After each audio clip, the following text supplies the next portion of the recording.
بادشاہ اور وزیر کی کہانی جو ہوتا ہے اچھے کے لیے ہوتا ہے۔ ایک بار کا ذکر ہے، ایک نیک دل بادشاہ اپنی سلطنت پر عدل و انصاف سے حکومت کرتا تھا۔ اس کا خاص وزیر نہایت عقل مند اور دانا تھا۔ وزیر کی ایک عادت تھی کہ وہ ہر حال میں کہتا جو ہوتا ہے اچھے کے لیے ہوتا ہے۔ ایک دن بادشاہ شکار پر گیا۔ شکار کے دوران ایک تیر غلطی سے چلا اور بادشاہ کی ایک انگلی کٹ گئی۔ زخم سے خون بہنے لگا۔ جب وزیر کو بلایا گیا تو اس نے حسب عادت کہا، جو ہوا اچھے کے لیے ہوا۔ بادشاہ کو بہت غصہ آیا۔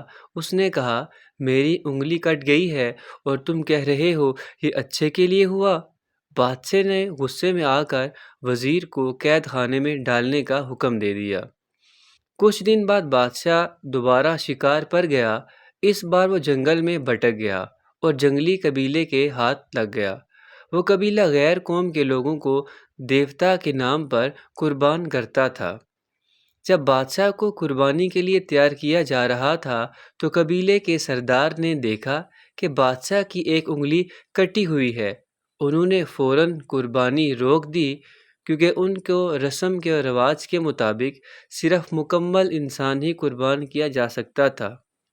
یوں بادشاہ کی جان بچ گئی۔ بادشاہ کو فوراً وزیر کی بات یاد آتی ہے، جو ہوتا ہے اچھے کے لیے ہوتا ہے۔ بادشاہ محل واپس آیا اور فوراً وزیر کو قید سے رہا کیا۔ اس سے معافی مانگی اور کہا، تم بالکل درست کہتے تھے، اگر میری انگلی نہ کٹتی تو میری جان چلی جاتی۔ وزیر مسکرایا اور کہا، بادشاہ سلامت، اگر آپ مجھے قید نہ کرتے تو میں بھی آپ کے ساتھ شکار پر جاتا اور پھر میری قربانی ہو جاتی، کیونکہ میری انگلی تو سلامت ہے۔ اخلاقی سبق: ہر حال میں شکر کریں، کیونکہ جو بھی ہوتا ہے اس میں اللہ کی حکمت چھپی ہوتی ہے۔ بظاہر نقصان میں بھی بھلائی ہو سکتی ہے۔